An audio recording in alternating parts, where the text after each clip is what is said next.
Today we're doing dryer vent cleaning on a 4-story apartment complex.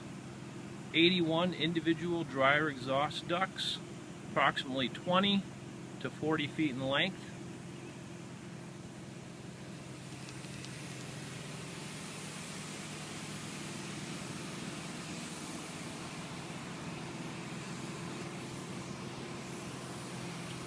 We have an Alpha Air service technician snaking out an individual dryer exhaust duct.